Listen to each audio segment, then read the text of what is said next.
Salvete discipuli, hodie spectatis lectūram trēdecimam caput trēdecim, reflexive and intensive pronouns, also reflexive possessive adjectives. Hodie discemus primum vocabula capitis trēdecim, deinde grammaticam capitis. We'll learn reflexives, namely the reflexive pronouns, reflexive possessive adjectives, and the intensive pronoun, ipsa, ipsa, ipsum. Primum discemus vocabula capitis, verba vocabularum capitis trēdecim. In hoc capite sunt quatuor verba: allo, diligo, jungo, sto. Primum verbum: allo, allere, allui, altum. Quibus corpus allet, libri animum allunt. Quid significat allo? Ecce cerebrum, ecce animus, plus libri, aequat,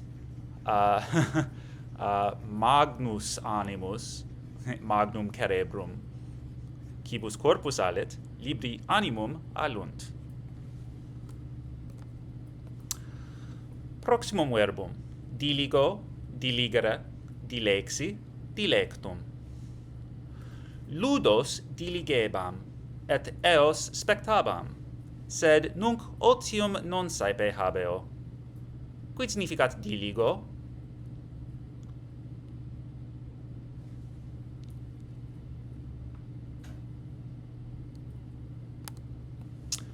Proximum verbum: jungo, jungere, junxi, junctum. Feminae Sabinae, patribus Sabinis, Romanos viros junxerunt. Quid significat jungo?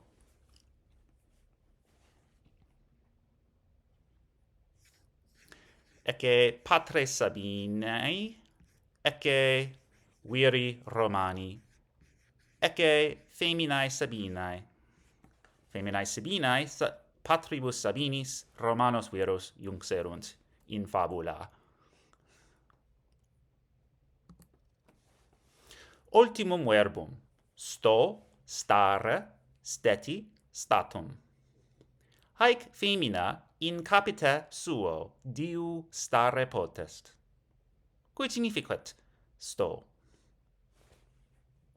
Ecce feminam, femina in capite suo stare potest. Ecce caput.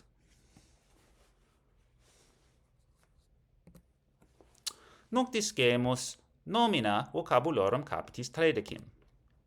In hoc capite sunt tria nomina: divitiae, factum, signum.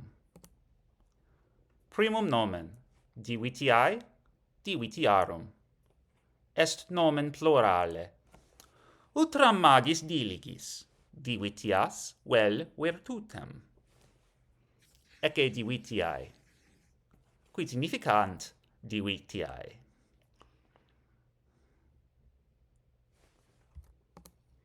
Proximum nomen: factum, facti. Non verba, sed facta. Quid significat factum?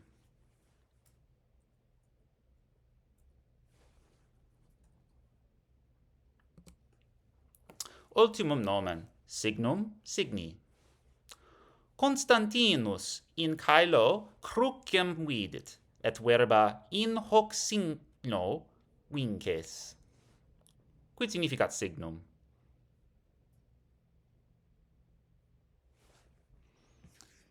Ecce Constantinus imperator Romanus, ecce crux Christianus in caelo. In hoc signo vinces Constantine.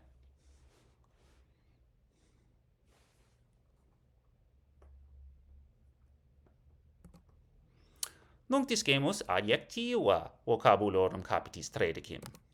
In hoc capite sunt tria adjectiva: doctus, fortunatus, suus. Primum adjectivum: doctus, docta, doctum. Cleopatra regina docta erat. Philosophiae medicinaeque studebat, et in multis linguis dicere poterat. Quid significat doctus?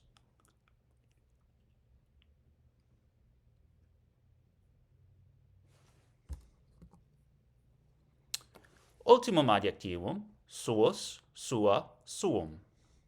Lysias, ille logographus graecus, clientibus suis orationes scripsit, et clientes sui orationes eos in judicis haberunt. Quid significat suus?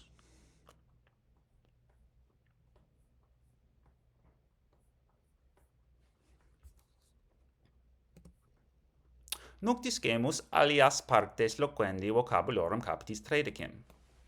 In hoc capite sunt duo pronomina, una conjunctio, duo praepositiones, et unum adverbium.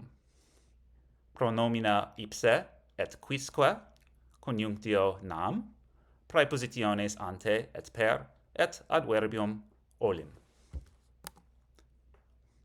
Prima praepositio, ante plus casum accusativum. Ante bellum civile Americanum servitium licitum in certis civitatum foederatarum erat. Quid significat ante?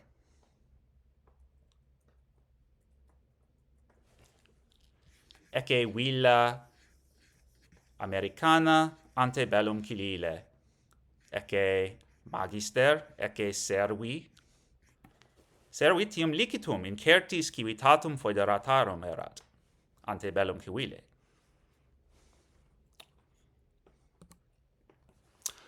Ultima praepositio, per, plus casum accusativum. Homo vehiculum non sub arborem, sed per arborem agit. Quid significat per? Ecce vehiculum, ecce magnal arbor. Homo vehiculum non sub arborem, sed per arborem agit.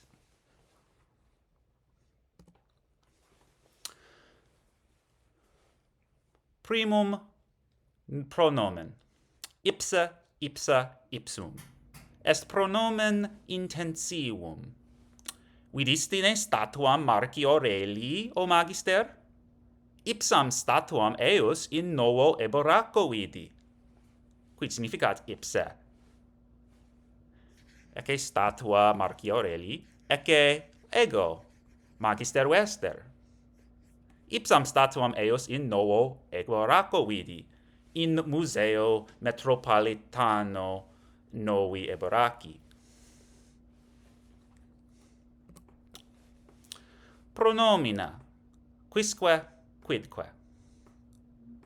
Est pronomen indefinitivum, suum quique.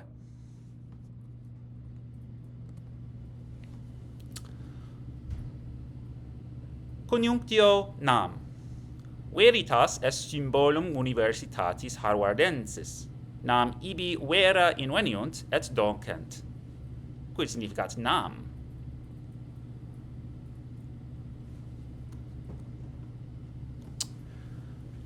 Adverbium olim.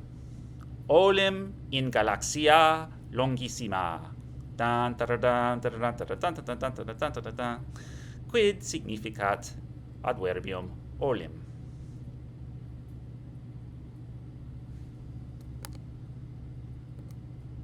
Okay, so in this chapter we are learning reflexives and intensives. So let's start with the reflexive pronouns. Okay, they are called reflexive pronouns because they reflect back on the subject. Okay, they reflect back on the subject. So you can translate this as myself, yourself, their self. Okay, so these are always referring back to the subject specifically in the sentence.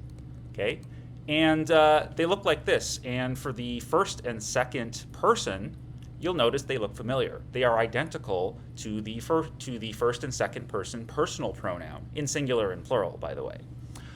However, there's also the third person reflexive pronoun, which is different than the third person personal pronoun, which is is, ea, id. Instead, it is sui, sibi, say in the genitive, dative, ablative, and accusative and ablative. Okay? There's no reflexive pronoun in the nominative case. That is grammatically impossible.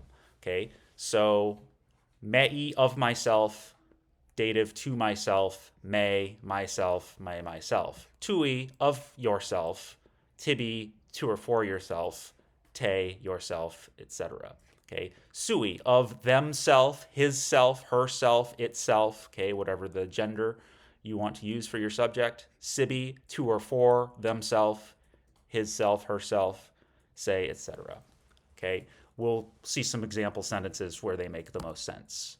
Okay, but just note that in the plural, again, the first and second person reflexive pronouns are identical to the personal pronouns for the first and second person, singular and plural. And you'll also notice that the third person reflexive pronoun is identical in the plural as it is in the singular. Take a look. Sui, sibi, say, just like in the singular.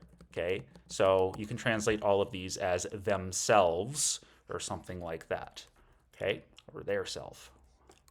Okay, how does this work in context? Okay, again, the number one rule of reflexive pronouns is they always refer back specifically to the subject.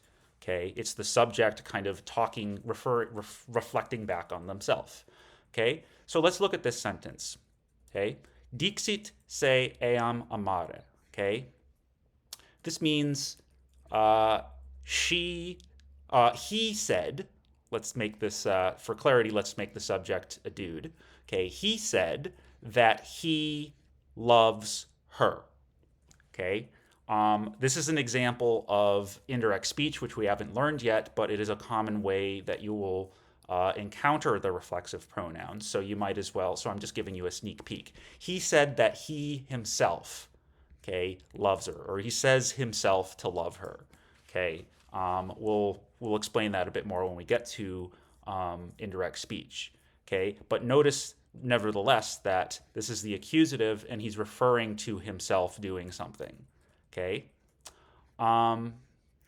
he said, and notice that eam here is the third person personal pronoun for a different direct object. Okay, so in other words, we see an accusative direct object of the personal pronoun, of the reflexive pronoun, as well as one of a personal pronoun for referring to somebody else. So say refers back to the subject, is, id refers to somebody else other than the subject. Okay, and to make that even clearer, let's look at this second example sentence. Eam amat, say amat. Okay, he loves her, eam amat. Say amat, he loves himself.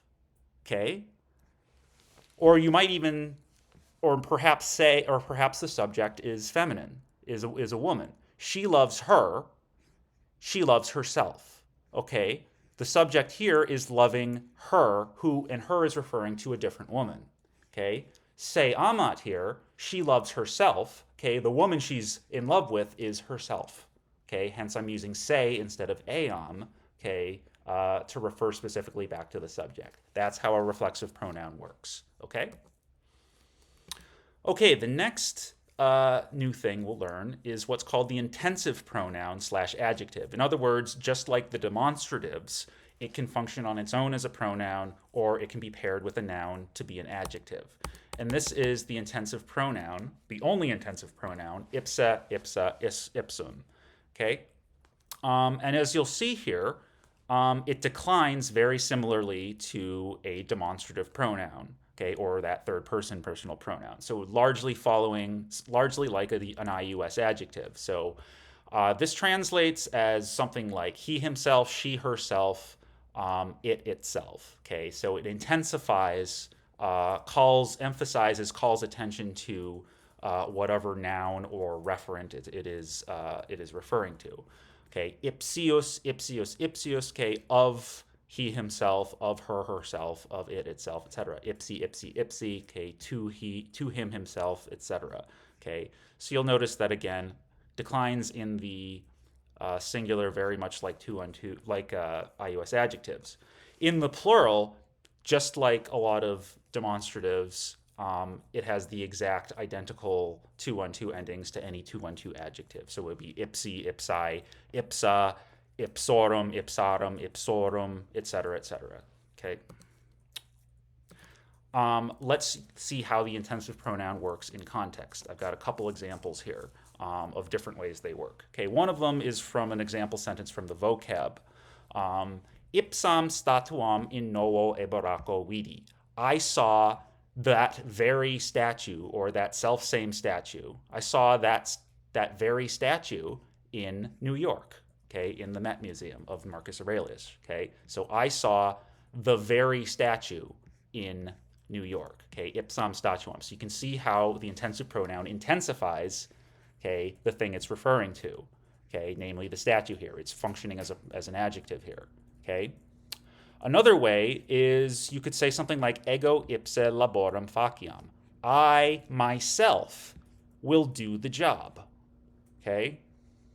So again, this is intensifying the subject, or it's intensify the thing it's referring to. It can refer to anything, really. So I myself, okay, ego ipsi, okay, will do the job. So these are the two kind of ways you use the intensive pronoun. But otherwise, it just calls greater attention to the thing it's referring to.